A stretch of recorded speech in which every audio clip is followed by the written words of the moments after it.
Voy a proceder a presentar, a compartir la pantalla. Entonces,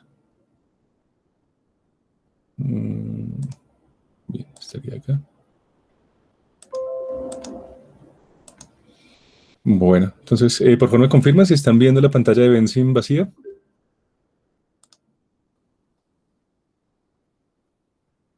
¿Cualquiera? Ahí se ve Vensim, profe. Ah, listo. ¿Y está vacío? ¿No hay ningún modelo acá? No, profe, sí se ve, sí hay modelos. Hay uno de clientes potenciales y clientes actuales. Ah, permíteme un segundo entonces. ¿Cómo hago?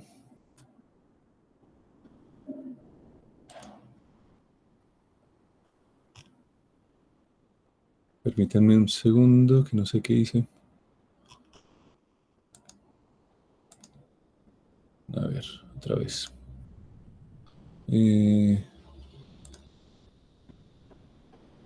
Ya, es que la pantalla, lo que tenía que compartir.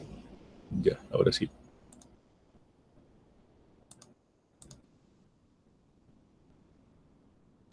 Bueno, ahora sí me confirman, porfa, si ven la pantalla vacía de Vensim. Ya está vacía, profe. Bueno, perfecto, gracias. Bien, entonces, ¿cuándo usamos las tablas? Las tablas las usamos cuando tenemos datos y, pues digamos, queremos aprovecharlos para representar una función, ¿no? De la forma más precisa posible. Es decir, hasta ahora lo que hemos visto son, digamos, algunos, digamos, atajos, ¿no? Como la función step, que nos dice, bueno, hay un incremento de tanto, de tanto, digamos, en tanto tiempo. Entonces, pues lo que tenemos obviamente es digamos, un primer momento en cero o digamos, en el valor inicial, y luego tenemos un incremento sustancial, ¿no? Con las funciones, perdón, con las tablas, lo que hacemos es pues ya representar los datos. Ahora, ¿cuándo se representan esos datos? Entonces, para esto, pues tenemos que tener, obviamente, un stock, ¿no? Bueno, se me fue en minúscula. Eh, una, un flujo de entrada o de salida.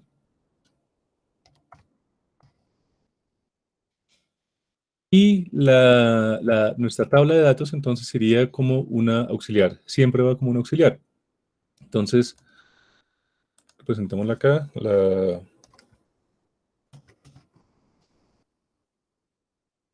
Bien. Entonces, ¿qué es lo que hace esa tabla de datos? Esa tabla de datos lo que hace es convertir la relación entre un input y un output. Entonces, cuando tenemos esta tabla de datos, bueno, mentiras, a veces también podemos tener, digamos, una función que cambie en el tiempo, por lo cual pues no necesitaríamos un input porque el input sería el tiempo. Entonces, tenemos acá esta relación de ese tipo y esa tabla de datos, entonces, de nuevo, puede ser un conversor, es decir, en la medida en que relaciona una variable X con una variable Y, o puede ser, digamos, simplemente ¿cómo se diría? Un modificador a partir de una serie de tiempo. Es decir, el input, de nuevo, puede ser entonces una variable, es decir, la relación entre dos variables, o la relación entre el tiempo y otra variable, es decir, cómo una variable evoluciona en el tiempo. Por lo cual, pues no tendríamos un input, sino únicamente un output. Entonces, hasta ahora lo que les había mostrado era entonces la relación de dos variables. Entonces, esta sería la variable X. El clave está mal. Y entonces conectamos acá. Bien, entonces, ¿qué es lo que tenemos acá? Pues simplemente la relación entre un input y un output, es decir, entre una variable que está modificando el comportamiento de otra, ¿no? Y pues lo hace a partir de una relación en la cual tenemos datos. Entonces, ¿qué tenemos que hacer acá? Cuando ponemos nuestra tabla de datos, entonces tenemos que definir nuestros datos como un auxiliar y en el subtipo lookup. Y aquí entonces, de nuevo, nos parte la pantalla, perdón, digamos, esta edición de los datos en dos, ¿no? Donde tenemos entonces acá la parte de las ecuaciones y la parte, digamos, de la modificación. Entonces, ¿qué es lo que nos pide acá? Las ecuaciones nos pide, es, bueno, ¿cuál es el input? Es decir, ¿cuál es la variable que está ingresando al sistema? Obviamente, pues será la causal, que es variable X. Y si esta variable X además tiene algún tipo de comportamiento, es decir, si esto toca sumárselo a algo o qué, ¿no? Mm, Este, digamos, sería raro, es decir, usualmente estas variables, pues, si la tabla, es decir, si este lookup nos está dando los datos, pues, digamos, no tendríamos que hacer mayor modificación acá, ¿no? ¿Alguien quiere preguntar algo? Que doy un micrófono abierto. Profe, una pregunta. Sí. Sí, sí. Si un modelo no tiene flujo de entrada, ¿está mal el modelo? No, no, no. No, recuerden que también hay recursos que no son renovables. Cuando tenemos esos recursos que no son renovables, pues el stock lo más lógico, pues obviamente es que no tenga un flujo de entrada. Es decir, tenemos un stock que es finito, que se está agotando, que se está consumiendo y que en algún momento va a ser cero, ¿no? Por ejemplo, pues los recursos no renovables, es decir, el petróleo, el carbón, eh, las selvas, ¿no? Es decir, si la industria, digamos, que explota esos recursos naturales, continúa, pues lo más seguro es que nos quedemos en ese stock.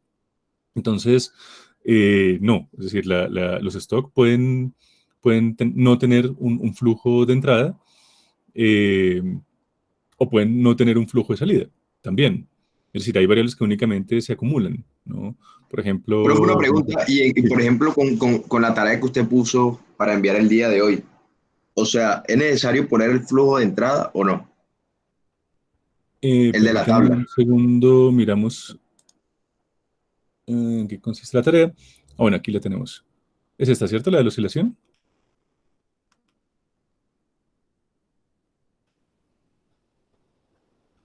Ah, no, es la de tabla de datos y colapso. Es esta, ¿no? Esta. ¿Sí es esta? Sí, profe, esa. Ah, bueno. Entonces, una empresa fabrica material sanitario con una productividad de 0,2 toneladas por semana. La empresa actualmente cuenta con un inventario de 100.000 unidades y según el último estudio de demanda hecho por la firma consultora, se observan los siguientes datos. Entonces, ¿en qué momento va a alcanzar el equilibrio el stock? Entonces, aquí tenemos una productividad de 0,2 toneladas por semana. Eso significa que a nuestro stock le está ingresando, ¿no? Es decir, tiene un flujo de entrada Sería un flujo de que está entrada. regulado por esta productividad, por esta variable auxiliar que sería esta productividad. ¿Pregunta? Que ese sería el flujo de entrada constante, una tasa de crecimiento. Exactamente. Esta es una tasa de crecimiento, la productividad es una tasa de crecimiento y por, digamos, ciertos periodos de tiempo, esta permanece como una constante, ¿no? A menos que haya un cambio tecnológico o, digamos, alguna mejora sustancial en la técnica por parte de algún conjunto de trabajadores, esta productividad en los modelos solemos mantenerla como una constante, por lo menos para ciertos periodos de tiempo, ¿no? Eh, Obviamente puede incrementar. Pero sí, digamos en este caso, pues permanece constante esa productividad. Recuerda que la productividad en última instancia, pues es digamos, una suerte, digamos, de velocidad, es decir, es lo que nos dice qué tan rápido se produce en tanto tiempo, ¿no? Entonces, sí, digamos que esta sería la regulación de nuestro flujo de entrada. Y respondiendo a la pregunta, entonces sí, habría un flujo de entrada en este modelo. Bien, entonces volviendo al ejemplo de las tablas, entonces, de nuevo, acá siempre vamos a SGRaph, a menos que ya sepan codificar esto muy bien, y lo que hacemos pues es llenar estas casillas, ¿no? El input y el output. Recuerden que el input, Profe, sí, perdón, es que no vi bien cómo sacaste ese cuadrito, ¿lo podrías volver a por supuesto. repetir?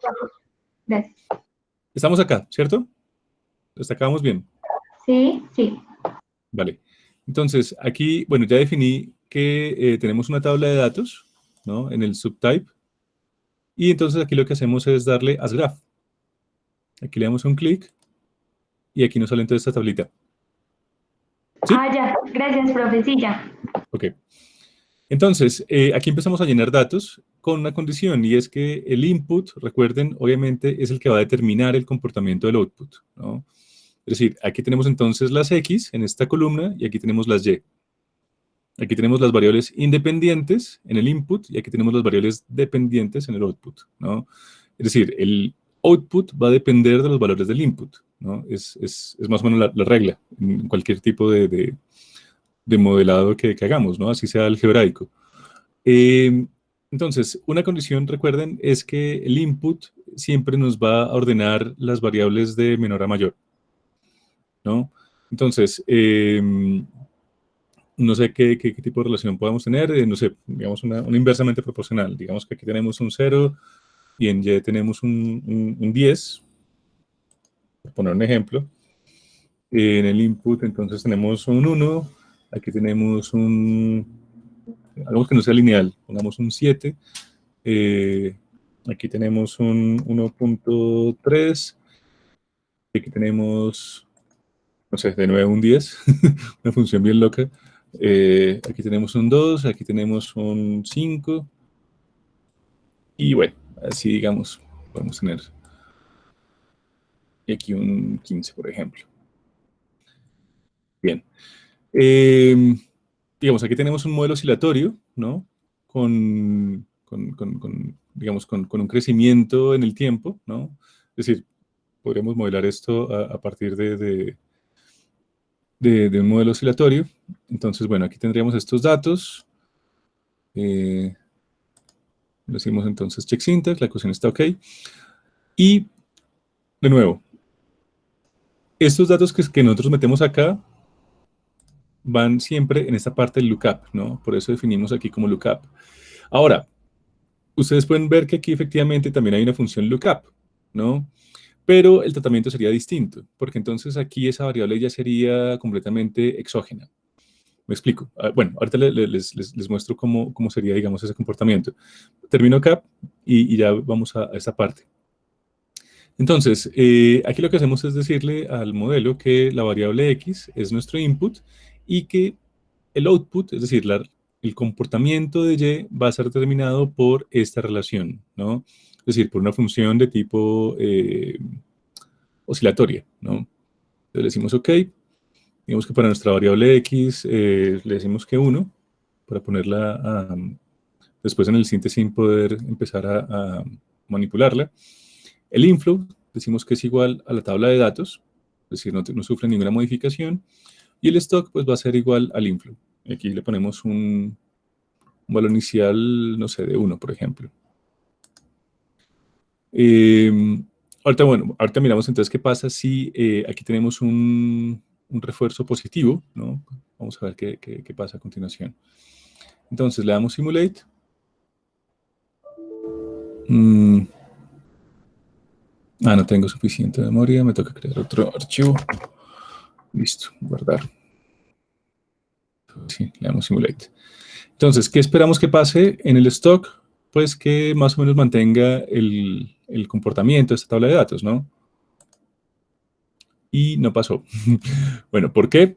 Porque, pues, obviamente, aquí este inflow, pues, nos lo define como una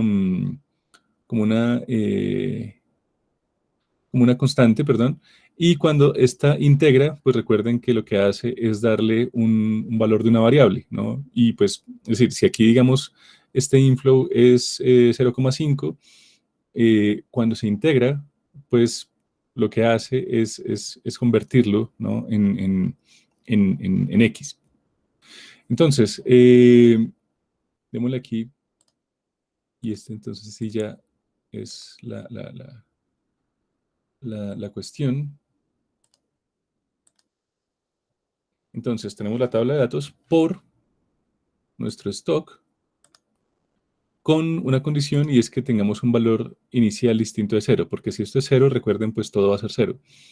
¿Y por qué todo va a ser 0? Pues porque aquí tenemos una multiplicación, y si esta tabla de datos por nuestro stock, que es 0, pues obviamente tendríamos un resultado de 0. Es decir, todo nuestro modelo sería una constante igual a 0. Entonces, miramos a ver qué pasa ahora. ¿Queremos escribirlo? Sí. Entonces, ahora el comportamiento pues ya ha cambiado bastante, ¿no? Tenemos, digamos, pasamos de un comportamiento oscilatorio, ¿no? De nuestra tabla de datos. Representémosla aquí no se ve bien. Bueno, tenemos entonces... ¿qué pasó acá? ¿Por qué nuestra tabla de datos no la muestra de esa forma?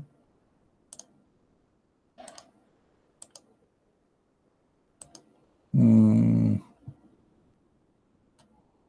démosle un síntesis para que podamos empezar a jugar. Entonces, nuestra tabla de datos no está haciendo la tarea. Profe, eso fue lo que me pasó a mí haciendo el ejercicio que me daba o sea, como una línea en la tabla de datos. Sí, está raro. ¿Qué Profe, está una haciendo? pregunta porque Señor, el stock tiene un enlace hacia el flujo de entrada. ¿No tendría que eh, ser una variable externa? porque en este caso lo que nos daría el stock sería una función lineal, ¿no? Es decir, para que digamos, para que ¿cómo decirlo? Un segundo, busco las palabras. A ver, para que este stock, digamos, se retroalimente de la información que nos da el inflow, tiene que entrar digamos, a darle información al sistema, ¿no? ¿Qué es lo que tenemos acá si quitamos la flecha? Una función completamente lineal, es decir, si el flujo de entrada está regulando el stock y el stock no tiene ninguna incidencia en esto, lo que tenemos es una función lineal. Recuerden que lo que hace el stock es integrar, o sea, hacer la antiderivada de la función que nos bota acá. Si esta función es únicamente una constante, lo que va a hacer entonces este stock, pues va a ser ¿la qué? La antiderivada de esto y nos va a dar una variable, ¿no? Entonces, en este caso, pues más o menos sería algo así como y igual a x, y por lo tanto, entonces tenemos esa línea que veíamos ahorita. Permítame un segundo, miramos qué es lo que está pasando acá con la tabla de datos.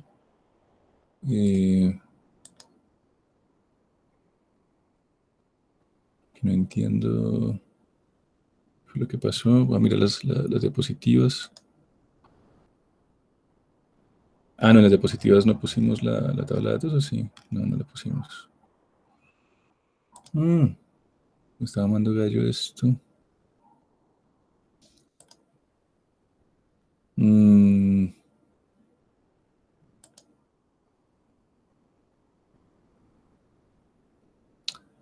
A ver.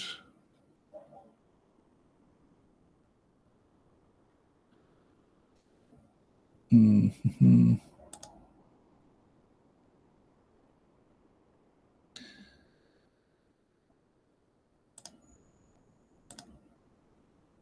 Tabla de datos. Bueno, le pone como una constante en 5.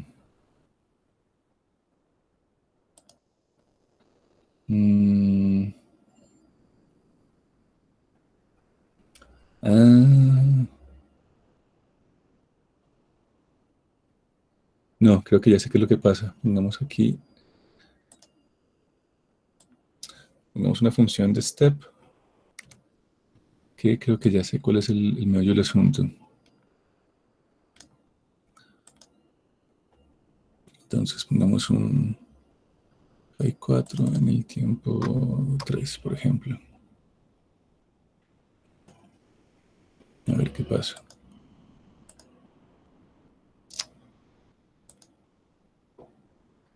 A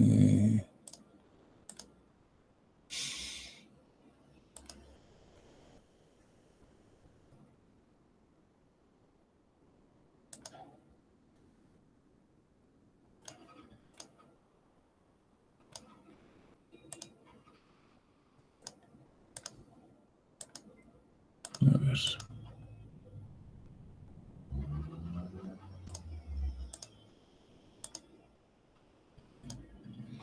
Y está haciendo exactamente lo mismo, solo que ya nos bota un error. No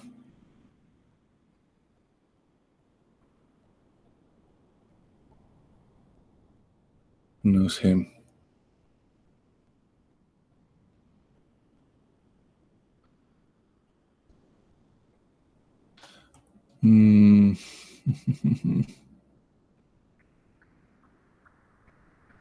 No sé, hay un error aquí muy pendejo, pero no lo estoy viendo.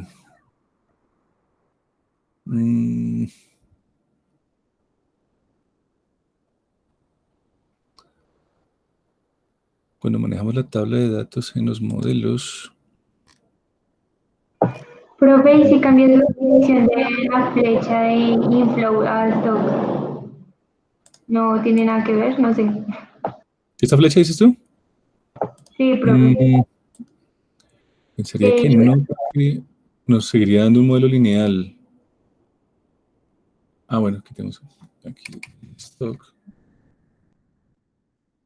y late.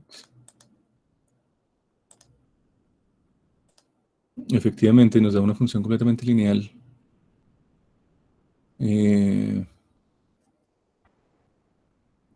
¿Qué es lo que se esperaría? Es decir, recuerden que siempre que no tenemos un enlace acá, es decir, cuando no tenemos un bucle, una relación de bucle entre el flujo de entrada y el stock, siempre va a ser una función lineal, ¿no?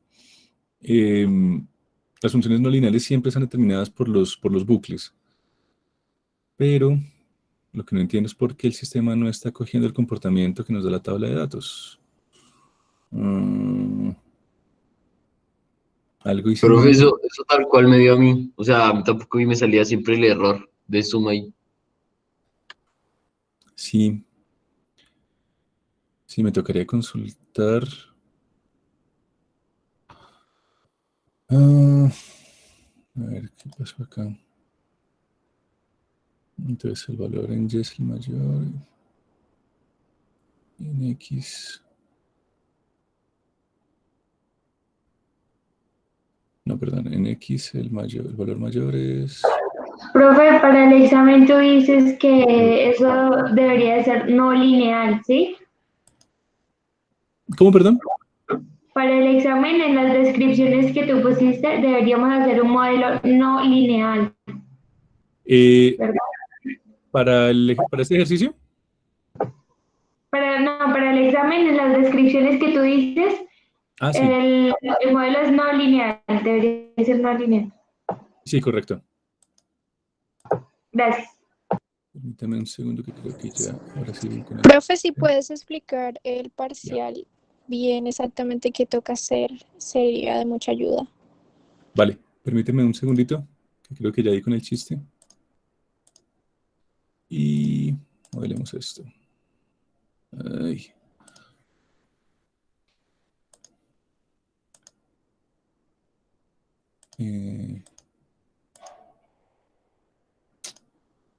Bueno, si ustedes ven aquí ya en tabla de datos tenemos entonces el comportamiento ya cambiado.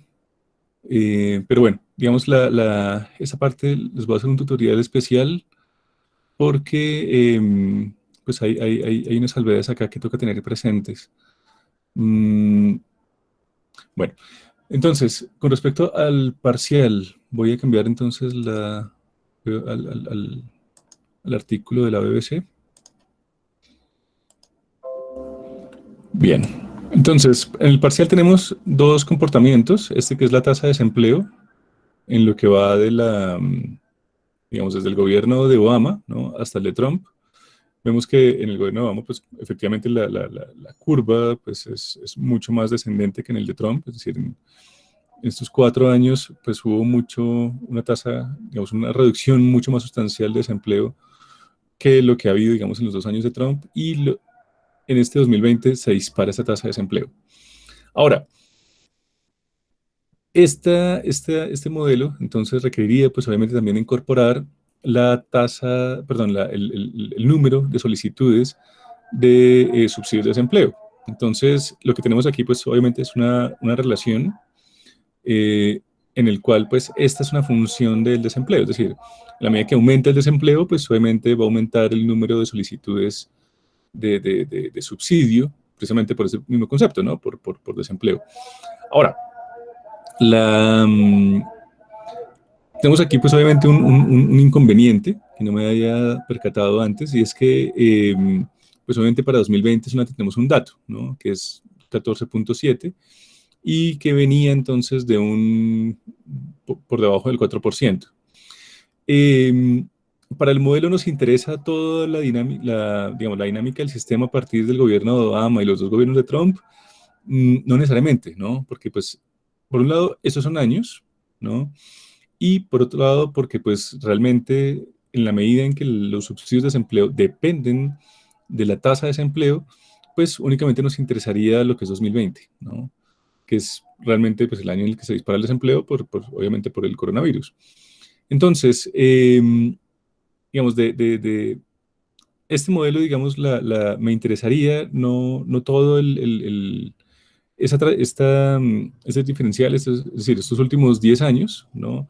Únicamente realmente nos interesaría para poder jugar, digamos, con los subsidios de desempleo, lo que va corrido de 2020.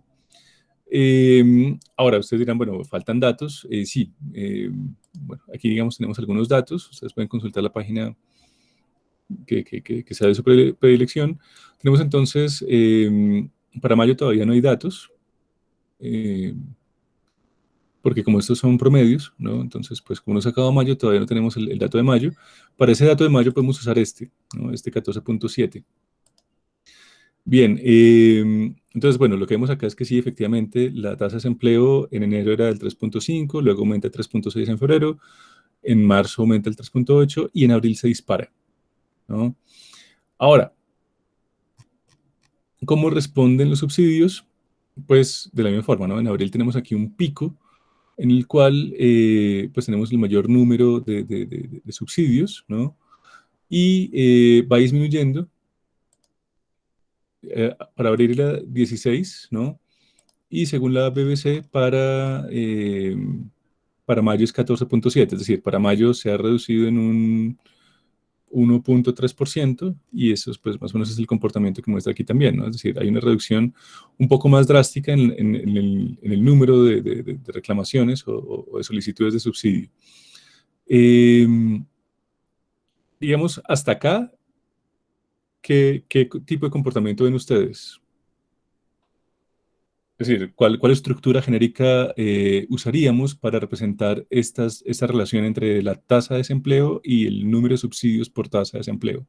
Perdón, el número de subsidios por desempleo. Colapso del sistema.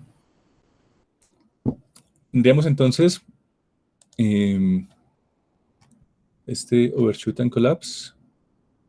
Ay, se me perdió. Aquí tenemos oscilación. Exactamente, ¿no? Tendríamos este comportamiento en el cual, digamos, nuestro recurso, que sería esta variable, sería efectivamente la tasa de desempleo, que aumenta primero, ¿no? Llega a un punto máximo y empieza a declinar, obviamente no a cero, pero digamos que en ese punto máximo, permítame un segundo, que es que me están citofoneando y si no contesto, sube el celador. Dame un segundito.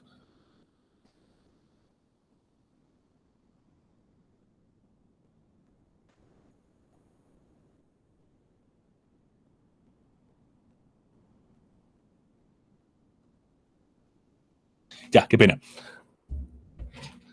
Entonces, sí, digamos, lo que alimenta en última instancia el número de solicitudes por subsidio de desempleo sería la tasa de desempleo. Entonces, digamos, aquí nuestro recurso sería la tasa de desempleo y, o sea, sería el current capacity, y nuestro estado del sistema, nuestro stock sería entonces ese número de subsidios, ¿no? Ambos tienen la misma forma, ambos están creciendo de forma exponencial, es decir, tienen un crecimiento exponencial, pero llega a un punto, ¿no?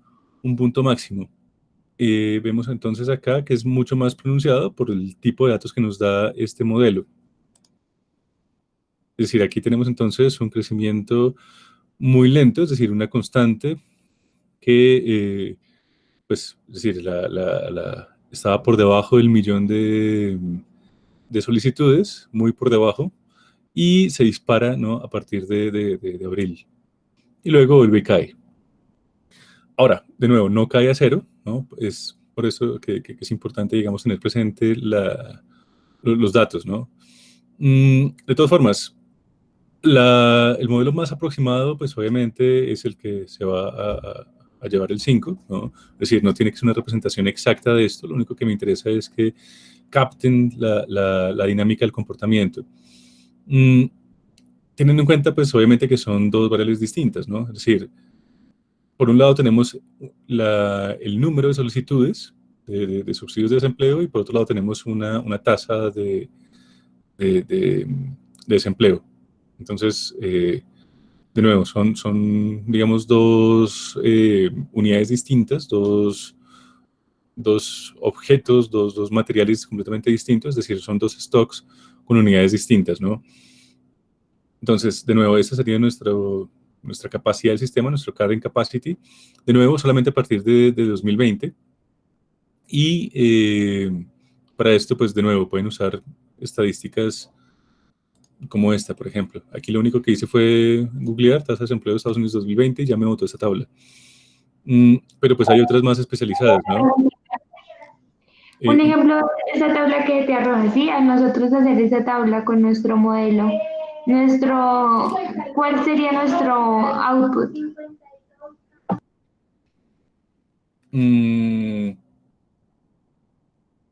Permíteme un segundo. Bueno, aquí trabajamos entonces en este modelo, con este, ¿no? Bueno, teníamos entonces esta... permíteme un segundo, voy a abrir el modelo que trabajamos para esto, que era el de Overshoot and Collapse con el lookup. Creo que era este. Un segundo.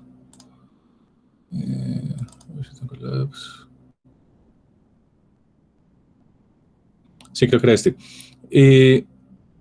Bueno, entonces, ¿dónde entran las tablas de datos? En estas variables verdes, ¿no?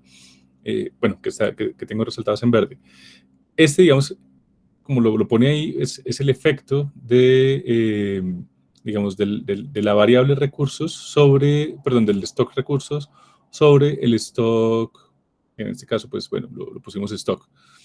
Es decir, esta es la capacidad del sistema y esta es la variable, digamos, que está parasitando a esos recursos, ¿no? Es decir, este stock en última instancia se alimenta de esos recursos y a la vez hace que esos recursos, pues obviamente también tengan esa tendencia a colapsar, ¿no? Bueno, entonces aquí digamos lo que es importante tener presente es que este efecto de los recursos, pues bueno, es esa tabla, es decir, el input en este caso sería la variable de recursos, ¿no? Y el output en última instancia sería el consumo. Lo que pasa es que, bueno, aquí estamos determinando un techo para esos recursos, que creo que ese es el problema que tengo con la tabla actual, con el ejercicio que estaba tratando de hacer ahorita.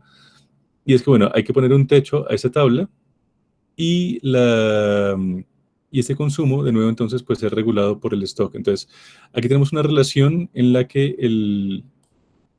de nuevo, el consumo, si ustedes se dan cuenta, aquí no tenemos un bucle que alimente que relacione recursos con consumo, ¿no? Es decir, es una relación, digamos, lineal. El consumo desabastece los recursos y tenemos entonces que este consumo está dado por esta tabla multiplicado por el stock, ¿no? Entonces, en la medida en que este stock crece, esos recursos van disminuyendo vía consumo por el efecto de esa tabla.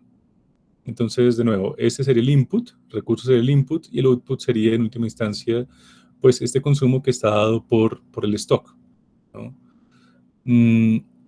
por ese lado. Y bueno, tenemos aquí otra tabla, es esta,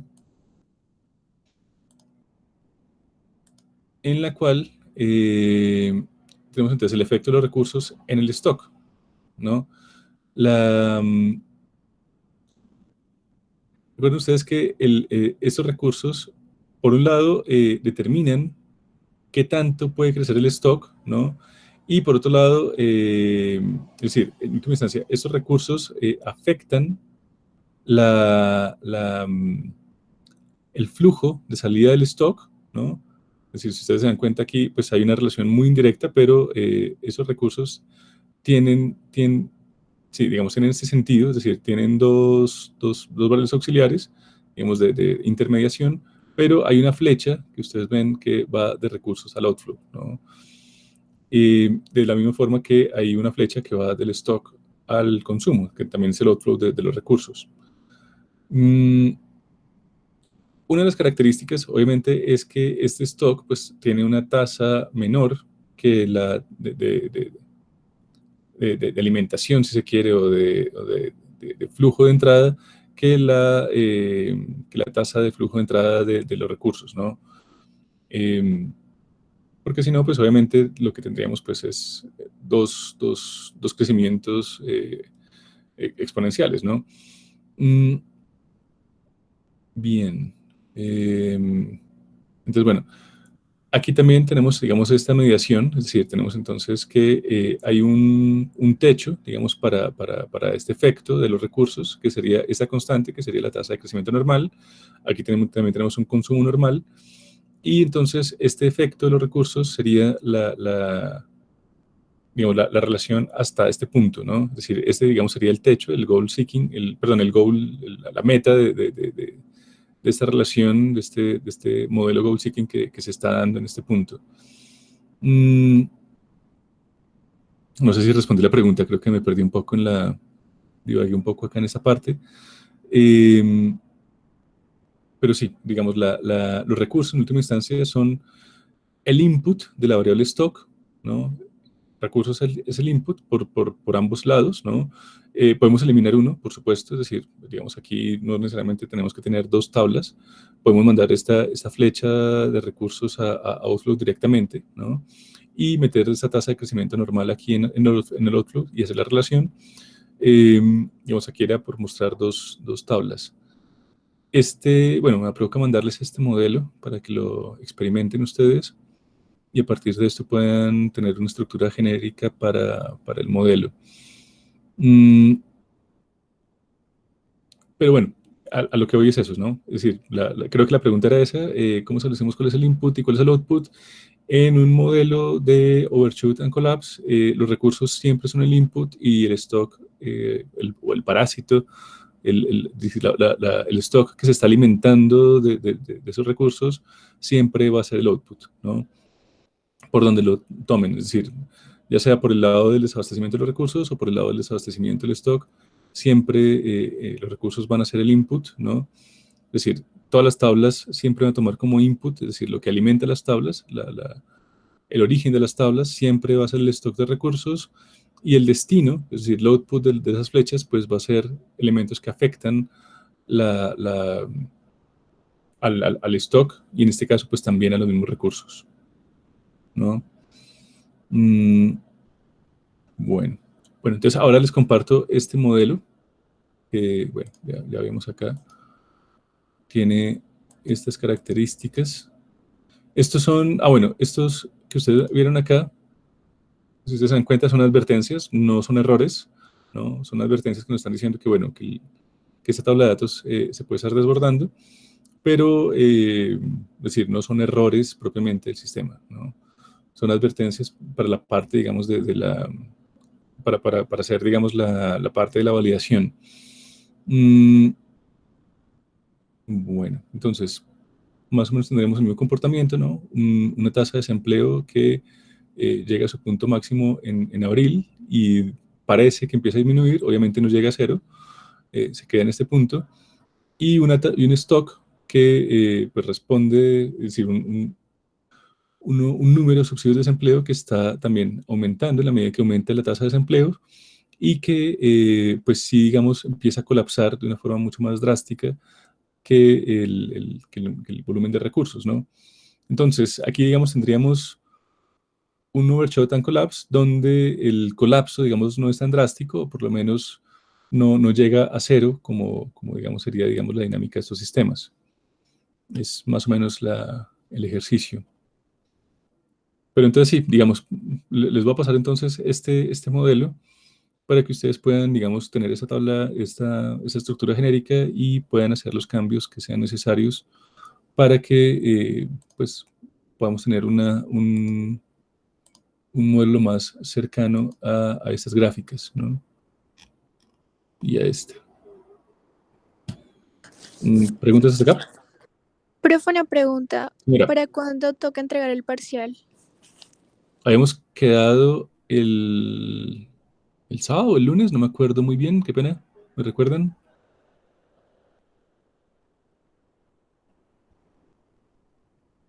Me tocaría ver el video de la sesión anterior, no recuerdo muy bien cuál fue la fecha que habíamos definido. Porque pues algunos están diciendo que es para este Eh, viernes. en principio habíamos dicho,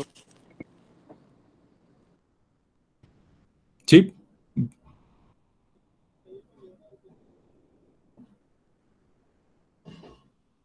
usted había dicho ¿quién? que era para el viernes, pero porque usted lo iba a enviar el martes anterior. Ok, Pero podríamos preguntarle si lo puede dejar para el martes de la otra semana o algún día de la otra semana, porque esta semana ya muchos de nosotros teníamos hasta 5 y 6 parciales con este. Entonces, la hoy es verdad, nos queda. 12 para el 19. Eh, bueno, ¿qué tal el lunes?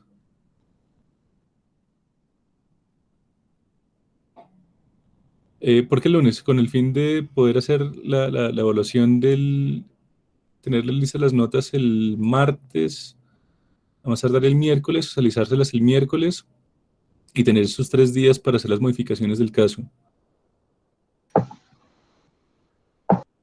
¿Y puede ser el lunes hasta las 11 de la noche más o menos?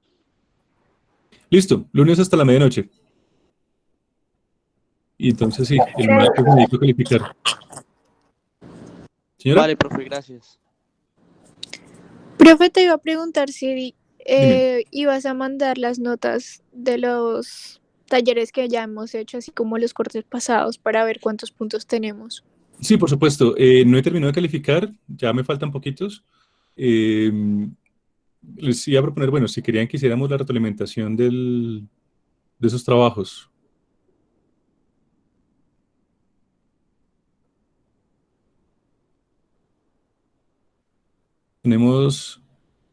Podría ser la retroalimentación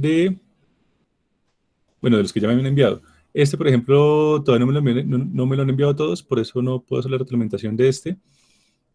Pero sí tengo la retroalimentación, bueno, el de carbón ya hice la retroalimentación en un video, que es este. Eh, los que no lo han visto, echen una mirada. Aquí es, digamos, la primera ocasión que trabajamos con coflujos de una forma pues, muy sencilla, es decir, un modelo de población que determina, digamos, el desabastecimiento de un stock de carbón de forma lineal. Aquí teníamos en crecimiento sigmoidal el número de ventas, es decir, teníamos un stock de clientes potenciales que se desabastecía para aumentar un stock de clientes actuales. No sé si quieren que hagamos la reglamentación de este modelo. Y tenemos también la tarea de retrasos y oscilaciones, que también podemos hacer el ejercicio. No sé si les interesa hacer este ejercicio o Sí, quieren hablar profe, el de... de osciladores sería muy interesante resolverlo. Vale, listo. Entonces, vámonos con el primero, con el crecimiento sigmoidal. Tenemos entonces, bueno, en este caso no nos preguntaba nada, ¿no? Bueno, que bola de haber hecho alguna pregunta. Pues, ¿en qué momento, en qué unidad teníamos entonces cierto tipo de comportamiento? Bueno, entonces representa la estructura de comportamiento de la venta de algún tipo de bien duradero a partir digamos, de este instrumento de contagio, que es el boca a boca. El voz a voz, creo que se traduce, no, es voz a voz, no es boca a boca. No sabía cómo traducir esto de word of mouth. El voz a voz de los usuarios actuales es la fuente de nuevas ventas. Es lo que podría llamarse un modelo de ventas de contagio, ¿no? Por eso también este modelo de crecimiento sigmoidal se usa para representar eso, digamos, variables epidemiológicas. Pues ser consumidor del producto es contagioso para otras personas. En última instancia, eso es el voz a voz, ¿no? Es decir, es como un contagio, ¿no? Es decir, es picar a la gente para que compre, ¿no? Es más o menos lo mismo que una infección prácticamente a nivel social. Entonces, asumimos que hay una población inicial total especificada de 500 clientes potenciales para el producto. ¿Qué significa esto? Pues que tenemos entonces un primer stock, que es, perdón, este no es, el primer stock que sería clientes potenciales, con una población inicial, es decir, con una constante inicial especificada en 500 clientes. Ese es el límite asintótico que tendrá el crecimiento en clientes actuales, ¿no? Es una forma de validar el modelo, es decir, clientes actuales no puede subir por encima de 500 porque pues, es el número total de clientes en el mercado. Y en cualquier punto en el tiempo, no hemos definido si son meses, semanas, años, ahí sí depende del libre albedrío de cada uno. Hay un total de clientes potenciales que aún no han comprado el producto.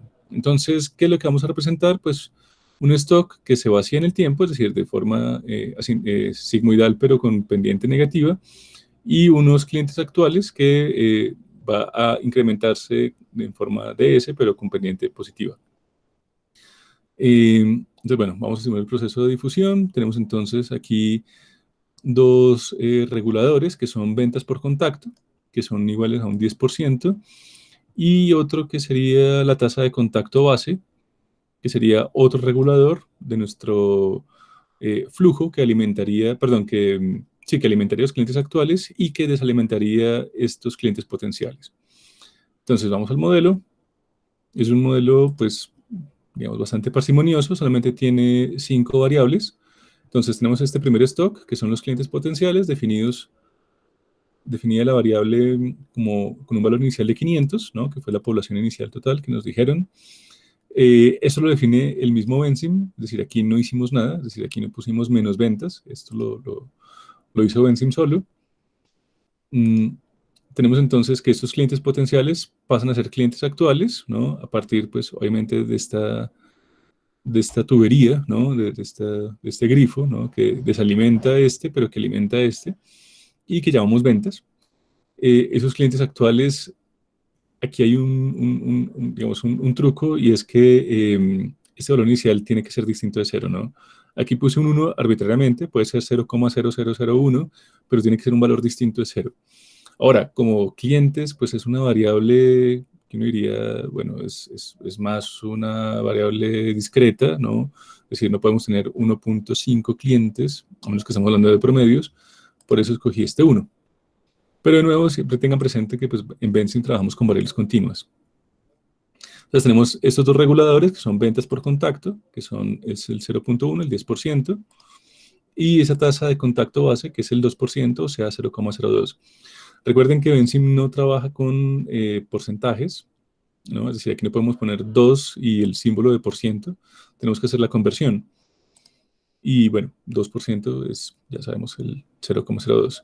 Si no lo tienen muy presente, hagan la división, ¿no? 2 dividido 100 o 10 dividido 100 para ingresar los datos de forma, digamos, más acertada. Y el quid del asunto, que es entonces las ventas, ¿no? ¿Cuál sería entonces la ecuación que nos define toda esa relación? Sería entonces la multiplicación de todos por todos. Si aquí hubiese una variable temporal, que es el ejercicio, el modelo que les había puesto en las diapositivas, que vimos en el video, digamos que esto fuese el tiempo transcurrido, ¿no? de convertir clientes potenciales a clientes actuales, entonces pues ahí manejaríamos un denominador, es decir, estas ventas por contacto, digamos, que esto fuera, digamos, una unidad de tiempo, ya no sería un multiplicador, sino un divisor. Aquí lo cambiaríamos a divisor. Pero como es una tasa de crecimiento, pues lo manejamos entonces como un multiplicador. Y bueno, tenemos entonces el resultado.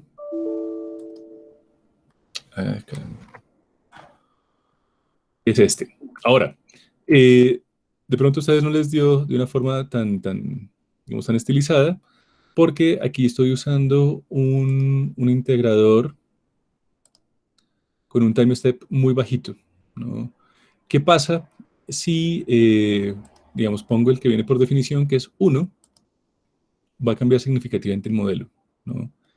Miremos, aquí el pico de ventas, es decir, el número de clientes por mes, en este caso escogí la variable mes, va a estar más o menos en el 6 algo, ¿no? Como en el 6.3, ¿no? Y ahí empieza entonces a declinar porque pues ya no hay más clientes, ¿no? Entonces, miremos a ver qué pasa cuando cambiamos el integrador. Si ustedes se dan cuenta, efectivamente el punto se ha corrido, ¿no? Es decir, estaba más o menos acá, el máximo, ¿no? Aquí se ha corrido como hasta 8, con una meseta aquí, que es bastante inusual, y aquí tenemos una declinación. Las proporciones se mantienen, es decir, aquí tenemos entonces un máximo de clientes potenciales que se va desabasteciendo, ¿no? Y aquí tenemos entonces también un máximo en 500, esperaríamos que eso sea un 500, que es la asíntota, digamos, del modelo de clientes actuales, ¿no? Ahora, como estamos manejando unidades de integración más grandes, pues es, digamos, de esperar que tengamos obviamente también unas funciones menos, digamos, estilizadas, ¿no? Ahora, ¿qué simulación es mejor? Es decir, ¿con cuál deberíamos irnos? Es decir, ¿cuál es la que tenemos que presentarle a los clientes cuando hacemos este tipo de simulaciones o experimentaciones? Obviamente la que tiene mayor precisión, ¿no? Y que en este caso pues sería o la Runge-Kutta o el time step menor posible, ¿no? Y bueno, vamos a ver el cambio entonces. Efectivamente, entonces ahora ya tenemos unas funciones sigmoidales mucho más estilizadas y con algunos cambios también. Por eso es importante tener presente eso, ¿no? No solamente es la forma lo que está cambiando, sino también los puntos máximos, que en última instancia pues también es lo que son datos, digamos, que son los que están buscando los clientes para tomar las decisiones. Entonces, bueno, este punto máximo en la curva es un valor importante que tener presente y también cuando se da este punto en la curva, este cambio, digamos, de ser un crecimiento exponencial a convertirse en un goal seeking, ¿no? ¿Cómo es que se dice? Un punto de quiebre, ¿sí? En la curva, ¿no? Es decir, cuando pasa a ser una función a convertirse en otra. Eso también, digamos, es un elemento importante que, digamos, valorarían, necesitarían, digamos, los clientes cuando se da ese cambio. Y si ustedes se dan cuenta, entre una simulación y otra hay ese cambio. Ahora bien, esto, recuerden, se da cuando manejamos dos integraciones, es decir, cuando manejamos modelos de orden superior. Por eso es importante que en el parcial especifiquen que ese comportamiento se obtiene para cuál de los tipos de integración, es decir, con un time step de cuánto, o si es con un Runge-Kutta o con una Euleriana. Porque vamos a manejar, obviamente, dos estructuras, al menos dos stock, y esto pues va a mostrarnos estas características, ¿no? Es decir, vamos a tener una diferencia digamos, en las gráficas. ¿Hay preguntas al respecto, con respecto a la tarea del crecimiento sigmoidal?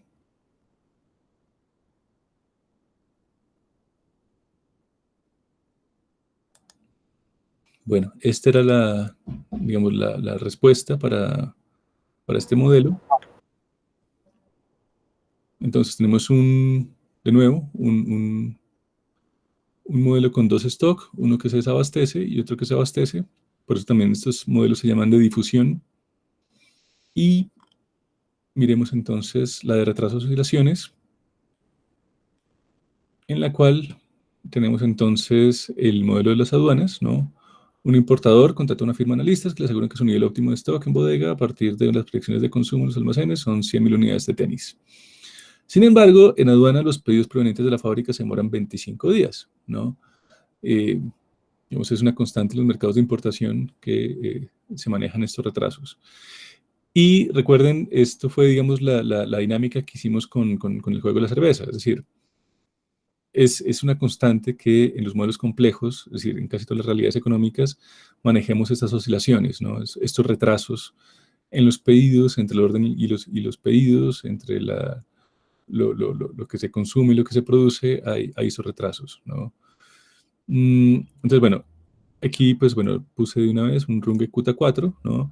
Entonces, para este modelo, entonces, ¿en cuántos días el importador va a poder ajustar su stock a ese nivel óptimo con la regularidad constante que hace sus pedidos?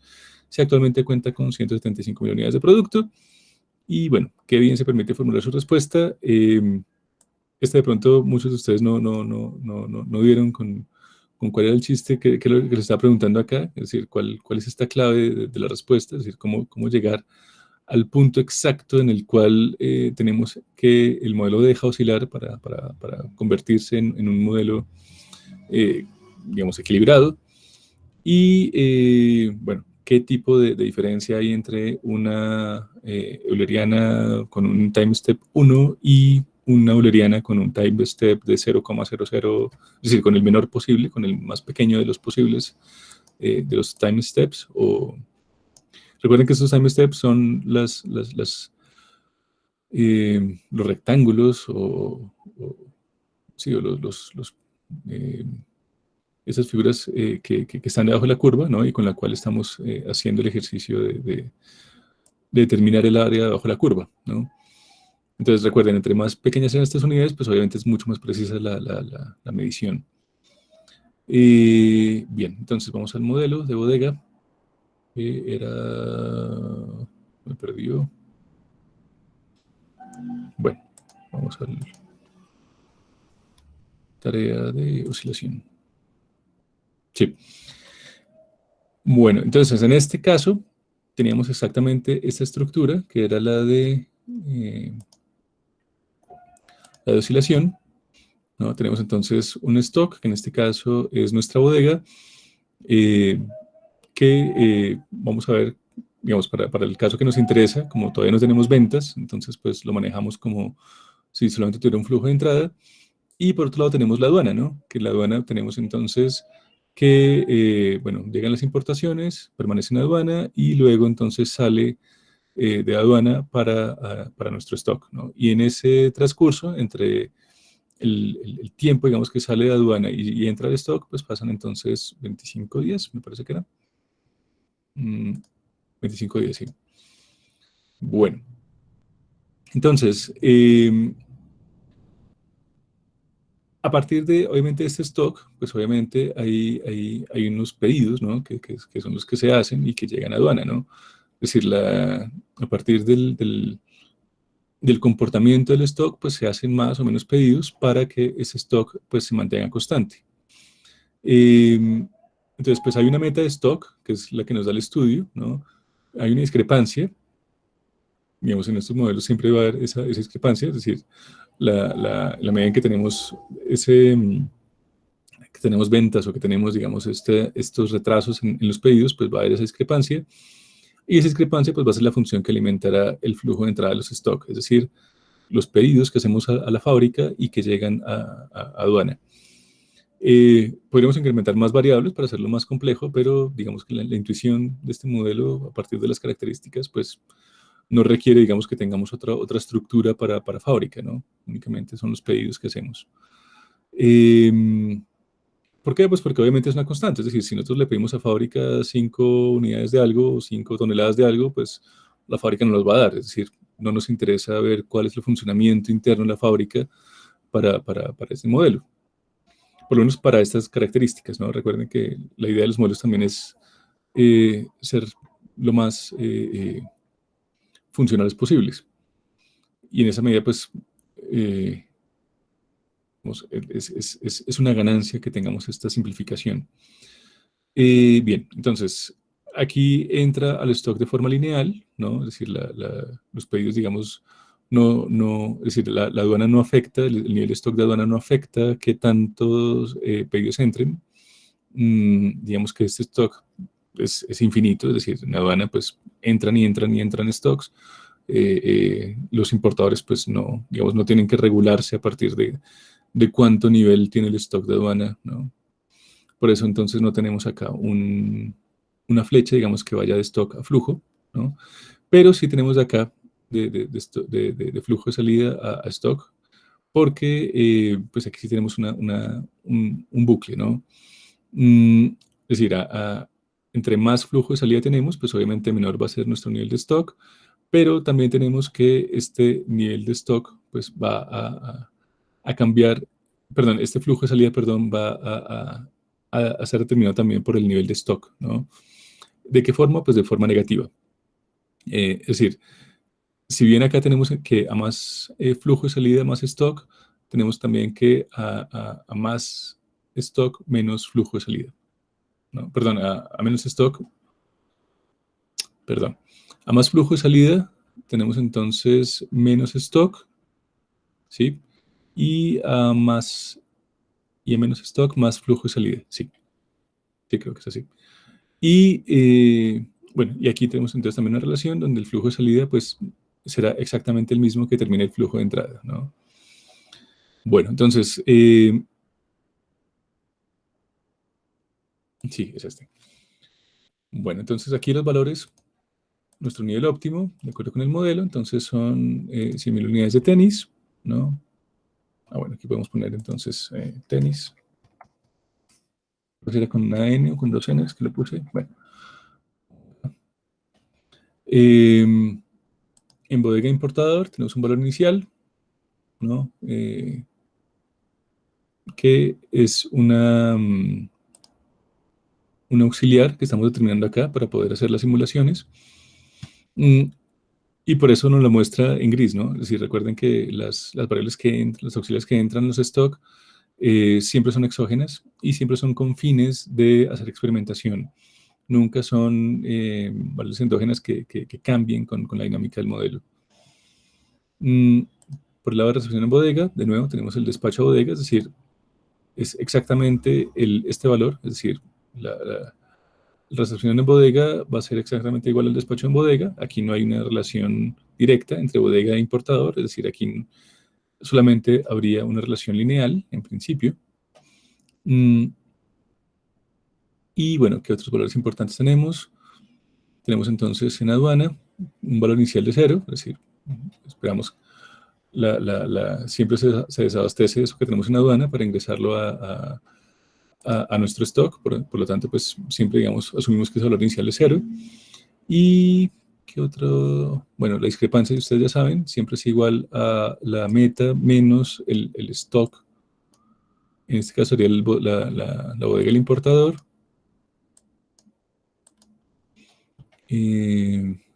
Recepción en aduana, pues será exactamente igual a la discrepancia. Como no hay un bucle, entonces pues va a ser exactamente igual a esto. El regulador va a ser este. Y bueno, creo que aquí tenemos ya todos los valores. Bueno, y despacho en bodega será entonces al valor del stock dividido en el tiempo, que es el tiempo en el sistema, ¿no? Y bueno, creo que ya tenemos entonces todas las fórmulas. Y entonces hacemos la simulación. Ahora, ¿qué vamos a simular? Pues obviamente ese stock, ¿no? De la bodega del importador. Aquí entonces definimos esto como un Runge Qt4, ¿no? Como nos pide el modelo. Y vemos entonces que al principio pues hay una oscilación muy fuerte, es decir, cuánto se demora en ajustarse, digamos, esta oscilación a este punto, a esta constante, a estos 100.000, que es el nivel óptimo. Recuerden, siempre este nivel óptimo va a ser ese punto asintótico sobre el cual va a oscilar, digamos, nuestra variable de interés, que sería la bodega del importador, este nivel de stock. Y ahora, a partir de este gráfico, ¿cómo hacemos para saber cuándo se queda quieto esto? ¿No? Claro, tenemos otro recurso y es, bueno, grafiquemos esto entonces. Y con esta función que vemos acá que nos muestra la posición del mouse, podríamos mirar entonces en qué momento deja de ser 9.999, perdón, 99.999 o 100.001, ¿no? Para ser ya 100.000, ¿no?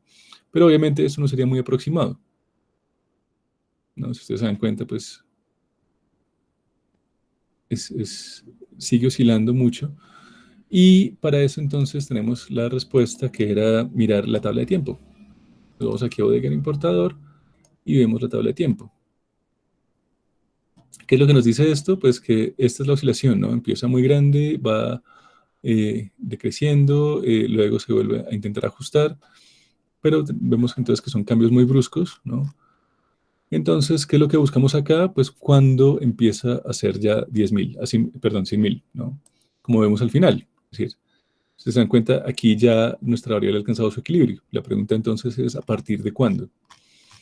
Entonces, pues vamos subiendo, ¿no? Es decir, vamos viendo acá en qué momento, en qué día deja nuestro stock en bodega de oscilar. Sigue siendo 10.000, aquí no ha habido cambios, y aquí vemos entonces nuestra última oscilación, y a partir del día 685 tenemos que nuestra oscilación se interrumpe y empieza ya a converger en torno a la asíntota, ¿no? Es decir, se vuelve ese valor asintótico que son los 100.000. Entonces, la respuesta a la pregunta sería esto, ¿no? 685 días. Les había mostrado que hay dos formas de llegar a este mismo resultado, ¿no? De hecho, había partido por la otra, donde manejábamos el modelo de goal seeking con un retraso, ¿no? Que es el que nos mostraba Sterman, es decir, este de acá. Hagamos el ejercicio. Perdón, este es el otro. Acá. Entonces, el día 685 es la respuesta, ya vimos por qué, con absoluta precisión, ¿no? sin ponernos a mirar gráficamente, sin hacer el análisis gráfico, pues. Y la otra, entonces, es copiar todo esto que ustedes ven acá,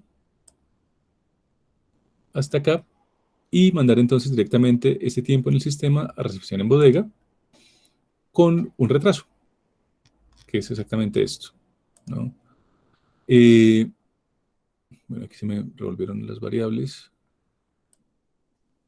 Ya. Tenemos acá entonces este nivel óptimo. Y el tiempo en el sistema sigue siendo el mismo, el nivel óptimo sigue siendo exactamente el mismo, la fórmula de discrepancia es exactamente la misma, ¿no? Es decir, ese nivel óptimo menos la bodega del importador. Aquí, ¿por qué me puso un 0 después de cada una de las variables?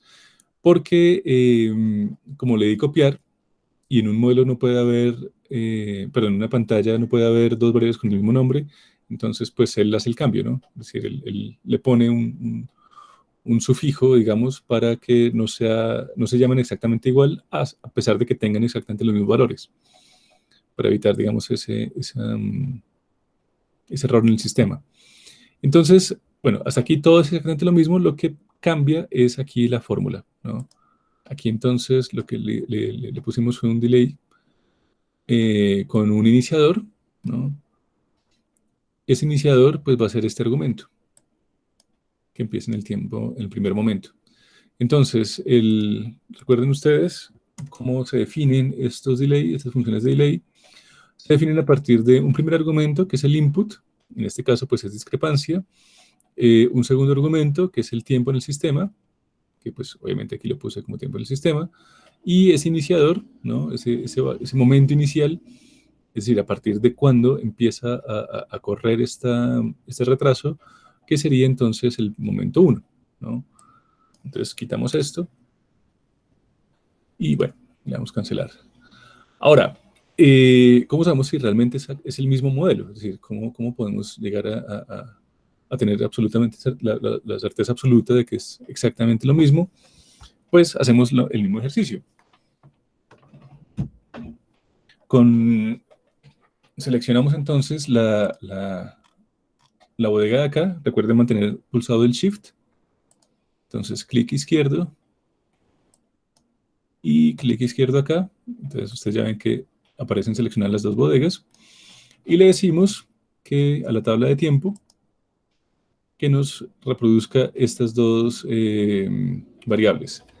Entonces, si ustedes se dan cuenta, hay algunas discrepancias muy pequeñas, es decir, sobre todo en los valores iniciales, cuando está oscilando, digamos, de la forma más extrema, las cifras, pues no, es decir, parten del mismo punto, ¿no? De 175.000, pero hay alguna discrepancia ligera, ¿no? Es decir, aquí pues ven ustedes que termina en 26, aquí termina en 25, aquí termina en 34, aquí en 36, pero el punto que nos interesa es mirar si ambos convergen en el mismo momento, es decir, si alcanzan el equilibrio en el mismo momento, y vemos que sí, efectivamente, en el día, no, perdón, aquí todavía está convergiendo, aquí las ondas se vuelven cada vez más ralentizadas, ¿no?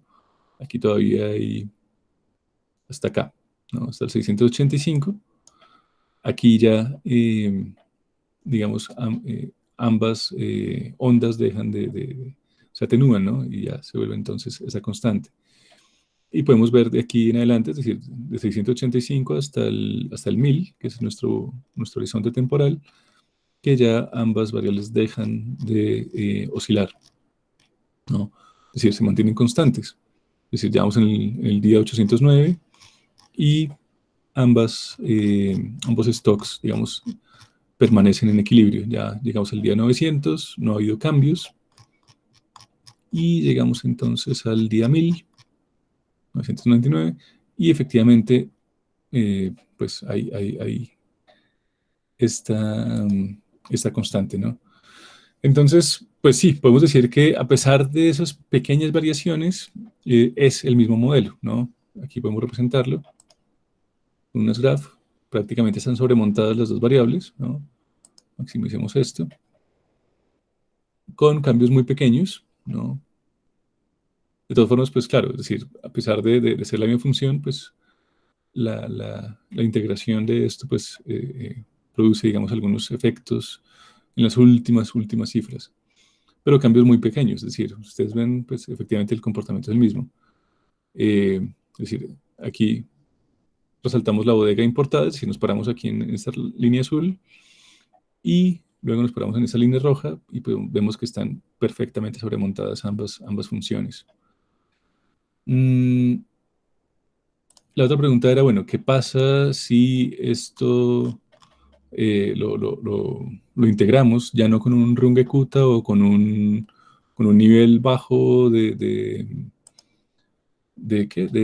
integración, ¿no? Sino con un Euler de 1, es decir, con la más alta de las integraciones posibles, es decir, con los intervalos debajo de la área más grandes, vemos que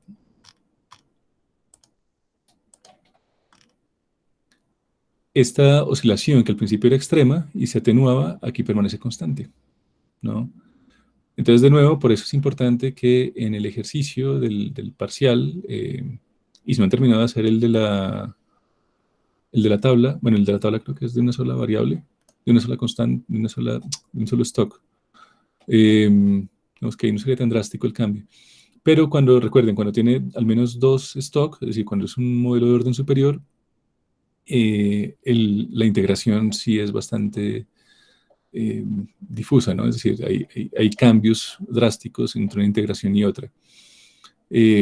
Porque aquí parece que nunca alcanzará el equilibrio, ¿no? Aquí, pues, este nivel óptimo lo va a perseguir por toda la vida y nunca lo va a poder alcanzar. Siempre va a oscilar de forma muy extrema. Entonces, bueno, aquí también tenemos esa distancia, ¿no? Entre un modelo y otro.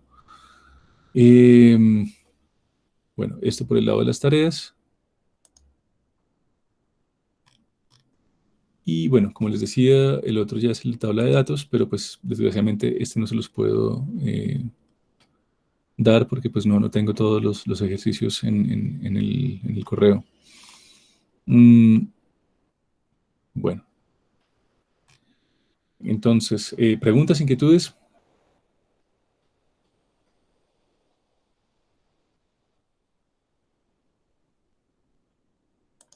Vale, ya sabemos entonces que para el parcial, pues lo que tenemos que hacer entonces es una simulación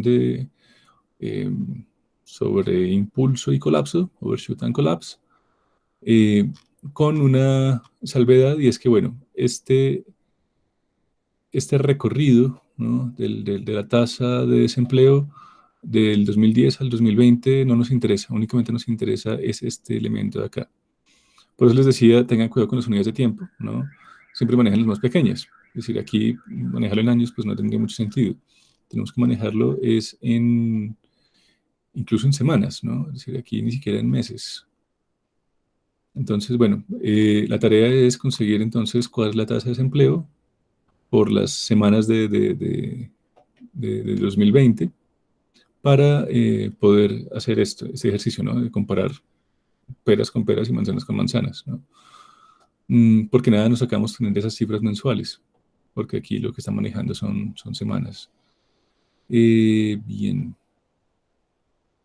Entonces, sí, promedio semanal. Y bueno, aquí tenemos entonces las últimas 6 semanas. Inquietudes, preguntas, comentarios. Es más, si ustedes ven que la tabla de datos les cuesta mucho trabajo, pueden omitirla, no hay ningún problema. De todas formas, bueno, ahora más tarde les envío un tutorial, bueno, una videolección, donde voy a hacer más hincapié en la parte de las tablas, porque, pues, sí, ahorita me tomó el pelo también este ejercicio. Y bueno, es un poco complicado sí manejar las tablas. Bueno. ¿Más inquietudes, comentarios, preguntas? ¿O todavía siguen ahí? Sí. ¿No se me ha caído el internet? No. Bueno, tengo 3 comentarios.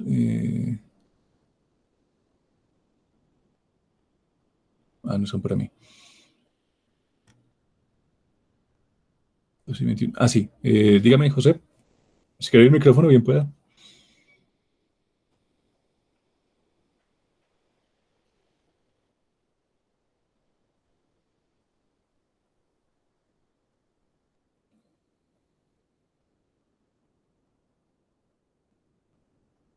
¿Los escucho o los leo?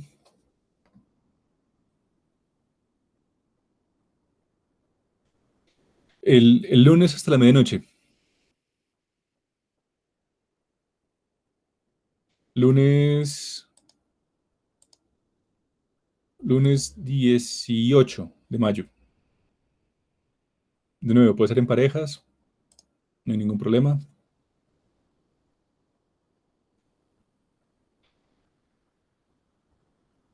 Y, bueno, ya entonces ahora les mando bueno, lo voy a subir a la plataforma de una vez, este modelo que vemos acá.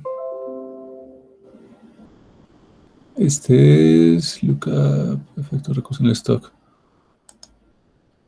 Sí, lo voy a poner de una vez. Este es Overshoot and Collapse, sí, acá.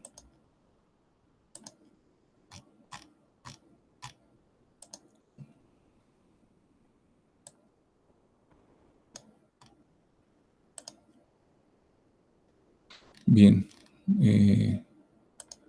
Añadir una carpeta.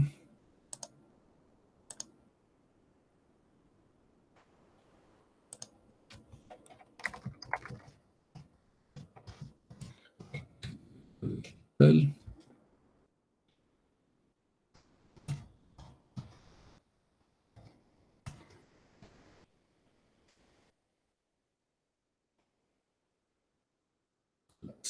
Entonces, ¿cuál era? Overshoot and Collapse.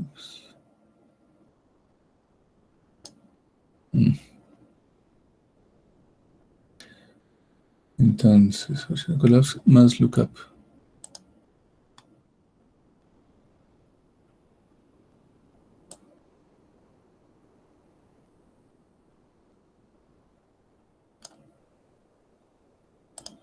Este.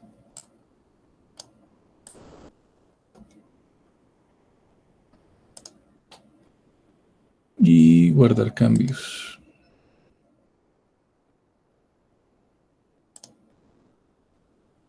Listo, ya les quedó entonces aquí en el repositorio, en la pestaña de, perdón, el mosaico de tablas de datos y el modelo, queda entonces la estructura genérica. Ahí la pueden descargar. Si tienen problemas, obviamente me escriben si esto no quedó bien hecho. Y bueno, voy a volver entonces. Sí, cierto, quedó. Aquí está la tarea. Y ya está. Entonces, bueno, ya yo creo que ya mañana espero ya tener todos los ejercicios y entonces les envío la estructura genérica también en este mismo repositorio.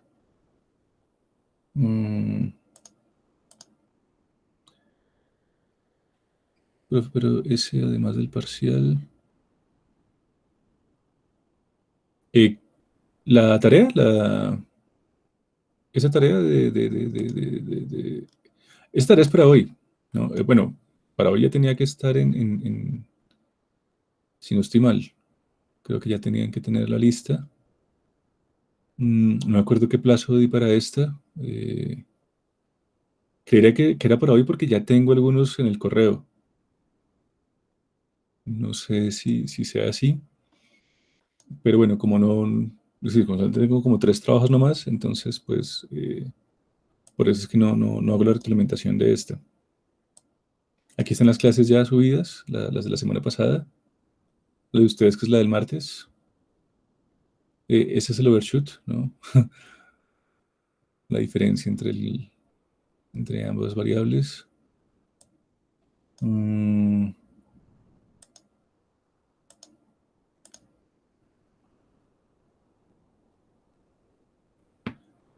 Listo. Entonces, sí, cierto, esa tarea de la tabla es para hoy. ¿La recibes a la noche? Por supuesto, sí.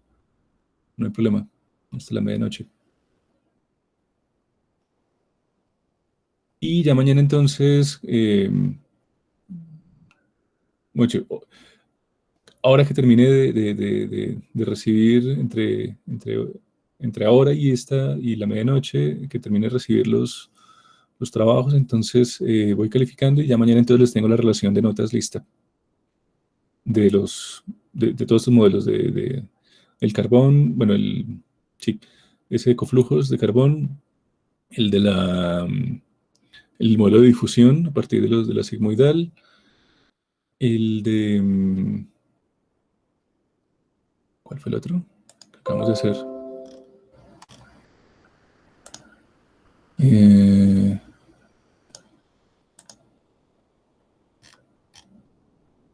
Crecimiento sigmoidal. Ah, y este de la aduana, ¿no?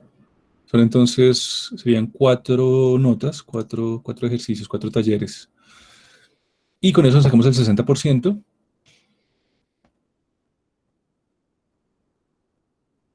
Y entonces ya mañana tendríamos la nota del 60%. Nos quedaría faltando la del 40% y ya con eso tendríamos este corte.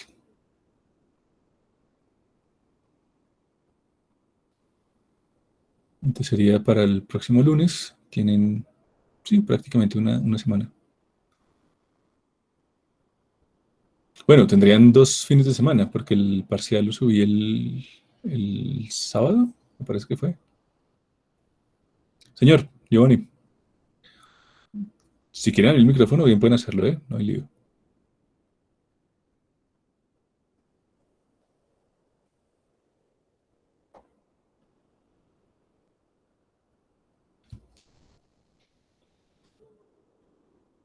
Cada taller entonces sería un 15% del corte.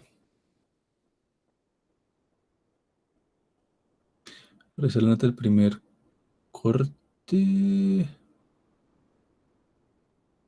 Nota del primer corte.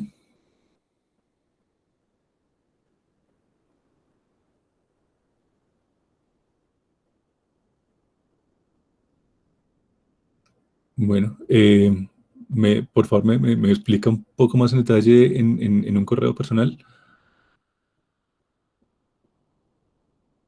y revisamos entonces.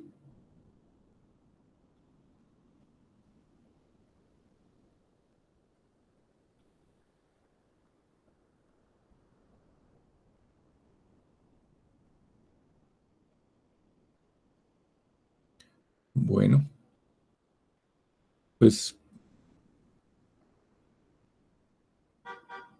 no sé si tengan alguna otra inquietud. Ya cosas de notas, por favor escríbanme el correo. Este espacio principalmente es para lo que tiene que ver con inquietudes con respecto al parcial y ya inquietudes, digamos, de tipo del modelado en sí mismo, ¿no? Ya lo otro, pues es, bueno, al correo personal, no, perdón, al correo institucional, pero sí, en un mensaje ya más privado.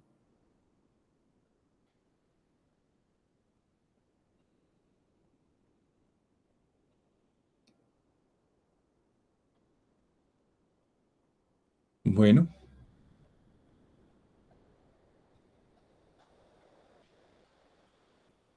listo, entonces quedamos así. Más adelante les mando el tutorial, sí, digamos, el video profundizando un poco el tema de las tablas, que está un poco difuso. Yo reviso mis apuntes porque no sé qué pasó con el modelo que estaba haciéndoles. Y entonces quedaríamos entonces para mañana, entonces les enviaré las notas y tengo ya todos bueno, mañana les envío notas, es decir, así no tenga todos los correos, pues ya les envío eso. Y el lunes, entonces espero el correo con el parcial. Recuerden, parejas, la... Profe, una pregunta, Sí. es que yo ayer le mandé un correo porque tuve problemas con la aplicación de Benzil y no puedo enviarlo el viernes. ¿Sí le llegó? Eh, voy a revisar entonces. Ah, ¿quién hablo, perdón? ¿Cómo es su nombre? Juan Sebastián Rodríguez, profe. Juan Sebastián Rodríguez. Ayer, me dice. Estos son los de hoy. Juan... 11 de mayo, 11 de mayo. Juan Sebastián Rodríguez. Listo. Sí, Profe, aquí ahora sí está. ya tengo micrófono.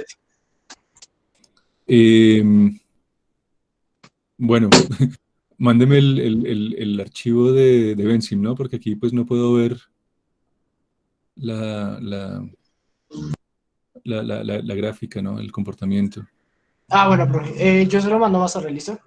Sí, sí. Profe, Listo. entonces le envío un correo de nuevo explicándole lo de la nota. Permítame un segundito. Estoy hablando con Con Giovanni. Giovanni.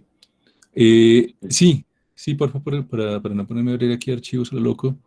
Eh, sí, ya ahorita termino entonces de bajar los archivos, sigo calificando y sí, de aquí a esta noche entonces le respondo. Bueno, profesor. En sala le aparece 1.7 y en ese corte sacó 2.8. Ok, sí, voy a mirar entonces qué pasó. Y le escribo a mi jefe a ver para hacer la solicitud. Listo, profe. Yo igual le envío el correo con la sábana de notas ya actualizada del primer corte, ¿listo?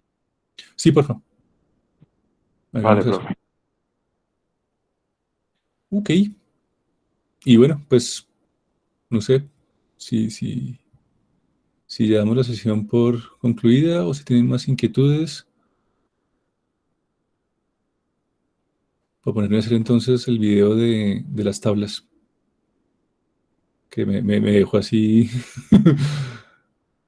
eh, perturbado, que no me diera. A ver, ¿dónde fue que la embarré?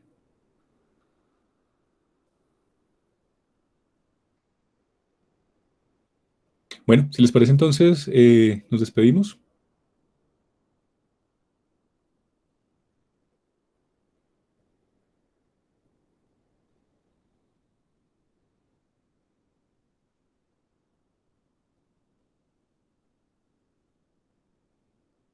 Hasta luego, Vale, profe. Que esté vale, bien. que esté bien. Voy entonces a interrumpir la grabación.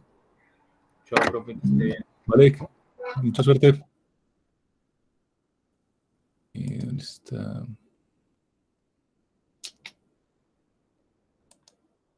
Así, no tiene grabación.